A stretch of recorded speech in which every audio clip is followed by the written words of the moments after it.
കലാരൂപത്തെ ഏറ്റവും ജനകീയമാക്കിയത് sir Chaplin ആയിരിക്കും.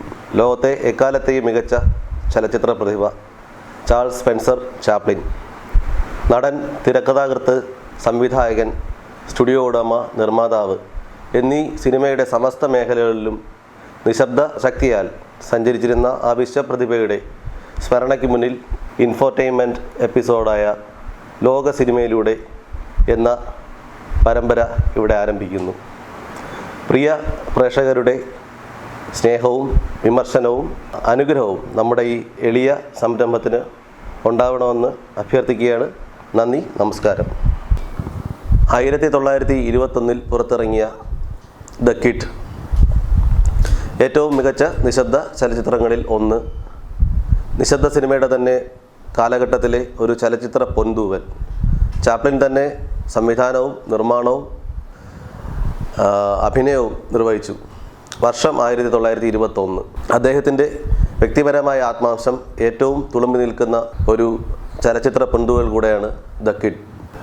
Edna എന്ന അതിസുന്ദരിയായ ഒരു നർത്തകി അവിഹിതമായി ഗർഭം ധരിച്ച തൻ്റെ സ്വന്തം കുഞ്ഞിനെ ഉപേക്ഷിക്കുകയാണ് തെരുവ് തണ്ടി. നമ്മുടെ ചാപ്ലിൻ ആ പിഞ്ചു ജീവൻ്റെ സംരക്ഷണം ഏറ്റെടുക്കുന്നു, തികച്ചും യാദർച്ഛികമായി. പലവട്ടം അയാൾ ആ കുഞ്ഞിനെ ഉപേക്ഷിക്കുന്നു, പലവട്ടം വിധി അയാൾക്ക് എതിരാകുന്നു. ഒടുവിൽ ആ കുഞ്ഞിനെ പിരിഞ്ഞിരിക്കാൻ പറ്റാത്ത ഒരു മാനസികാവസ്ഥയിലേക്ക് അയാൾ എത്തപ്പെടുകയാണ്. സ്വന്തം മകനായി ആ കുഞ്ഞ് വളർന്ന് വളരെ വൈകാരികമായ ഒരു അടുപ്പവും ആത്മബന്ധവും രൂപപ്പെടുകയാണ് അവിടെ. എഡ്ന അതിപ്രശസ്തയായി തിരികെ എത്തുകയാണ്. എന്നാൽ നിവൃത്തികേട് കൊണ്ട് ഉപേക്ഷിക്കപ്പെടേണ്ടി വന്ന ആ സ്വന്തം ചോരയോർത്ത് അവൾ ദുഃഖിതയുമാണ്. അവൾ പതിയെ തെരുവ് കുട്ടികളെ ശുശ്രൂഷിക്കുന്നതിലും സാമൂഹ്യ പ്രവർത്തനങ്ങളിലും ആശ്വാസം കണ്ടെത്തുകയാണ്. അതിനാൽ അവൾ പല പ്രാവശ്യം ആ തെരുവ് തണ്ടിയും കുഞ്ഞിനെയും കാണുന്നുണ്ട്, എന്നാൽ തിരിച്ചറിയപ്പെടുന്നില്ല. എന്തു നാം തേടുന്നുവോ അത് നാം കൺവട്ടത്ത് തന്നെ എന്നറിയുന്നില്ല എന്ന പോൽ, എന്നിട്ടും തേടുന്നു പകൽ വെളിച്ചത്തിൽ ഇരുട്ടിലെന്ന പോൽ. ഒടുവിൽ പനി ബാധിച്ച് അവശനായ ആ ബാലനെ എഡ്നയും കൂടെ ചേർന്ന് ഹോസ്പിറ്റലിലേക്ക് ആക്കുകയാണ്. അവിടെ വച്ചിട്ട് ആ കുഞ്ഞ് അനന്തര ചികിത്സയുടെ ഭാഗമായിട്ട് അനാഥാലയത്തിലേക്ക് പറിച്ചു മാറ്റപ്പെടുകയാണ്. നമ്മുടെ തെരുവ് തണ്ടി ചാപ്ലിൻ പല പ്രാവശ്യവും ശ്രമിക്കുന്നുണ്ട് ആ കുഞ്ഞിനെ അവിടെ നിന്നും രക്ഷപ്പെടുത്താനും. പല സാഹസിക ശ്രമങ്ങളും അദ്ദേഹം നടത്തുകയാണ് ആ കുഞ്ഞിൻ്റെ അടുത്തെത്താനും അദ്ദേഹത്തിൻ്റെ അടുത്തേക്ക് കൊണ്ടുവരാനും. പക്ഷേ ഇതിനോടകം തന്നെ എഡ്ന മനസ്സിലാക്കിയാണ് ആ ബാലൻ അവളുടെ സ്വന്തം മകനാണെന്ന്, സ്വന്തം ചോരയാണെന്ന്. കുട്ടിയെ പരിചരിച്ച ഡോക്ടറിൽ നിന്നും ആ സത്യം അറിയുകയാണ് എഡ്ന. സ്വന്തം മകനാണ് ഈ ബാലനെന്ന്.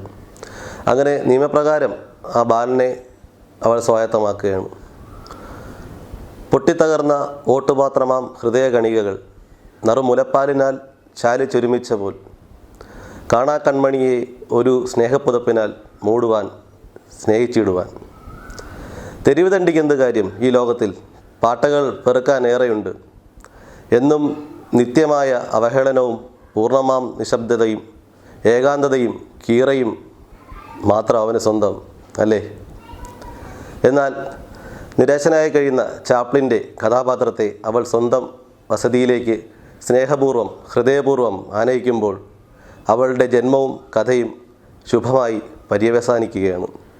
വെറും 3 ദിവസത്തെ ആയുസ്സിനൊടുവിൽ സർ ചാപ്ലിൻ്റെ ആദ്യ കുഞ്ഞ് മരണപ്പെട്ട വ്യഥയിൽ കഴിയവേ ഒരു സ്റ്റേജ് ഷോയിൽ വച്ച് അദ്ദേഹം തന്നെ കണ്ടെത്തിയ ബാല്യപ്രതിഭ ജാക്കി കൂഗൻ എന്ന 4 വയസ്സുകാരനെ മുഖ്യ കഥാപാത്രമാക്കി അദ്ദേഹത്തിൻ്റെ ജീവിതാനുഭവമായി ചാലിച്ച് അതിൽ അദ്ദേഹത്തിൻ്റെ ബാല്യകാല അനാഥത്വവും സമൂഹത്തിൻ്റെ അന്നത്തെ കപട സദാചാരങ്ങളെയും അതിൻ്റെ തീവ്രതകളെയും തുറന്നു പുറത്തേക്ക് കാണിക്കുകയാണ് ആ വിശ്വ മഹാപ്രതിഭ ദ കിഡിലൂടെ.